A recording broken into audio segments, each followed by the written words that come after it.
सोचिए, आग की लपटों के बीच एक इंसान अपनी 2 साल की भतीजी को तीसरी मंजिल से नीचे फेंकने पर मजबूर हो जाए।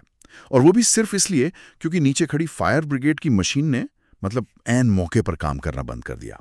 आज की इस गहन चर्चा में हम ऐसे ही कुछ हैरान करने वाले मुद्दों को स्लाइड दर स्लाइड समझने वाले हैं। हमारा मिशन है इन अलग अलग घटनाओं के पीछे के असल ढांचों को डिकोड करना। हाँ, और अगर हम पालम दिल्ली की इस पहली स्लाइड को देखें तो ये कोई आम हादसा नहीं था। हम्म। मैं इसे ऐसे देखती हूँ कि ये सीधे सीधे हमारे सिस्टम के खोखलेपन की एक बहुत स्पष्ट तस्वीर है। रिपोर्ट बताती है कि सुबह करीब 7:55 पर हाइड्रोलिक लिफ्ट में अचानक तकनीकी खराबी आ गई। 7:55 पर, मतलब जब सबसे ज्यादा जरूरत थी तभी। बिल्कुल। और इसी देरी के कारण सीढ़ी वक्त पर नहीं पहुंच पाई और 9 लोगों की जान चली गई। फिर उसके बाद शुरू होती है राजनीति के बचाव दल के पास बेसिक उपकरण नहीं थे, या पिछले कई सालों में इंफ्रास्ट्रक्चर क्यों नहीं सुधारा गया।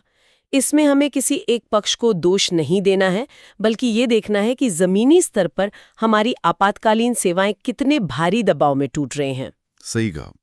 लेकिन अगर हम इस लोकल स्लाइड से आगे बढ़े एक दूसरी स्लाइड की तरफ, तो क्या ये ढांचागत विफलताएं सिर्फ हमारे शहरों तक सीमित है? हॉर्मुज़ जलडमरू मध्य यानी स्ट्रेट ऑफ हॉर्मुज़ से जो 22 भारतीय जहाजों को निकाला गया, वो भी तो एक तरह के सिस्टम का ही चरमराना है ना? हाँ, बिल्कुल वैसा ही है। ये दोनों घटनाएं असल में एक ही धागे से जुड़ी हैं। देखिए, ईरान ने कतर के ऊर्जा सुविधाओं पर जो मिसाइल हमले किए, उसके बाद उन 22 जहाज़ों को वहां से सुरक्षित निकालना कोई रूटीन काम नहीं था। उन जहाज़ों में लाखों टन एलएनजी और कच्चा तेल था। ओ बाप रे! मतलब अगर मैं इसको ऐसे देखूं कि ये जहाज अंतर्राष्ट्रीय अर्थव्यवस्था की नसों में खून की तरह दौड़ रहे हैं, तो इस खून के रोकने का मैकेनिज्म कैसे काम करता है? आम इंसान पर इसका क्या असर होगा? असर बहुत ही सीधा और गहरा होगा।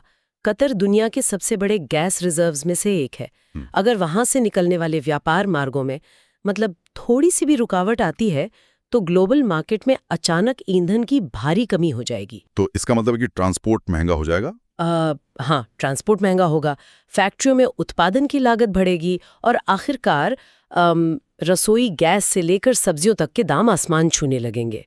ये सिर्फ दो देशों का भू राजनीतिक मुद्दा नहीं है, ये दिखाता है कि हमारी अर्थव्यवस्था का बैलेंस कितना नाजुक है। बिल्कुल।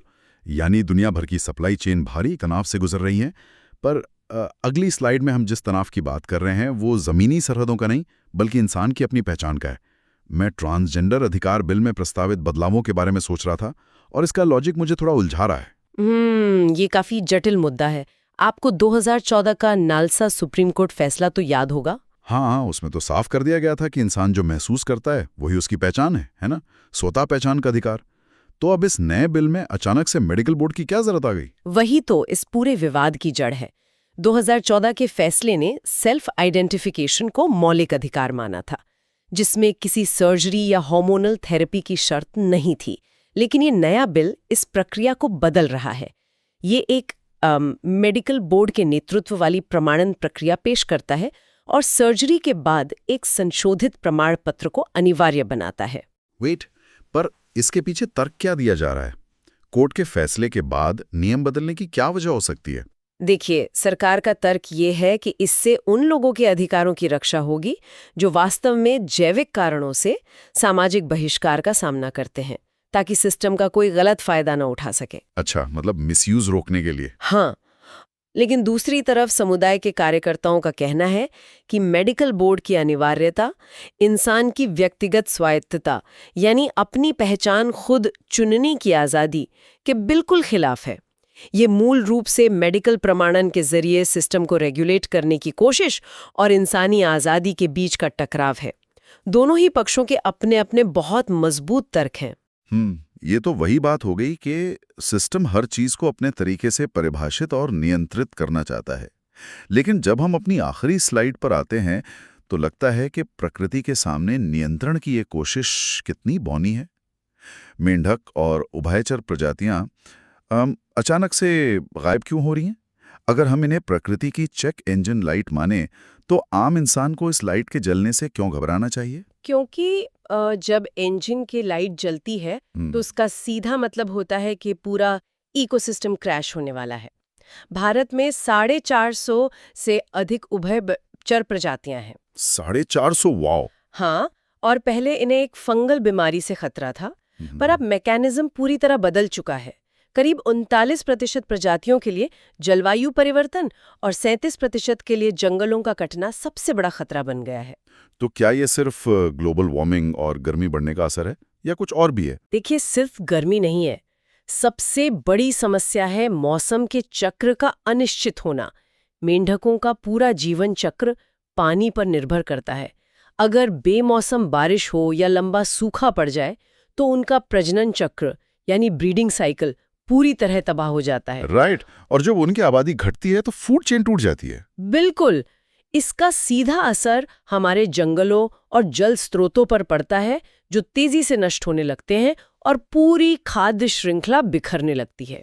तो अगर हम आज के इन सभी स्लाइड्स को एक साथ रखकर देखें तो तस्वीर एकदम साफ हो जाती है। चाहे वो दिल्ली में खराब हुई हाइड्रोलिक लिफ्ट हो, मध्य पूर्व में फंसे हुए तेल के जहाज हों, या फिर पहचान तय करने वाले नए कानूनी नियम हों, और प्रकृति की वो लाल होती चेक इंजन लाइट। सही कहा, हर जगह एक ही कहानी रिपीट हो रही है। हाँ, और वो कहानी ये है कि हमारे बनाए हुए तंत्र, चाहे वो आर्थिक हो, कानूनी हो या ढांचागत, एक बहुत ही नाजुक संतुलन पर टिके हैं। जरा सा बाहरी दबाव पड़ता है और वो बिखरने लगते हैं। वही तो। और इसी बात पर आज के लिए मैं एक आखिरी विचार छोड़ता हूँ। इंसान हर चीज पर पूरी तरह नियंत्रण पाना चाहता है।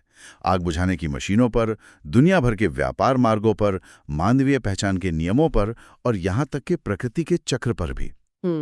लेकिन क्या ये संभव है कि हर चीज को अपनी मुट्ठी में कैद करने की हमारी ये अत्यधिक कोशिश ही आज दुनिया में सबसे बड़ी अव्यवस्था और अफरा तफरी पैदा कर रही है? इस सवाल पर गौर जरूर कीजिएगा।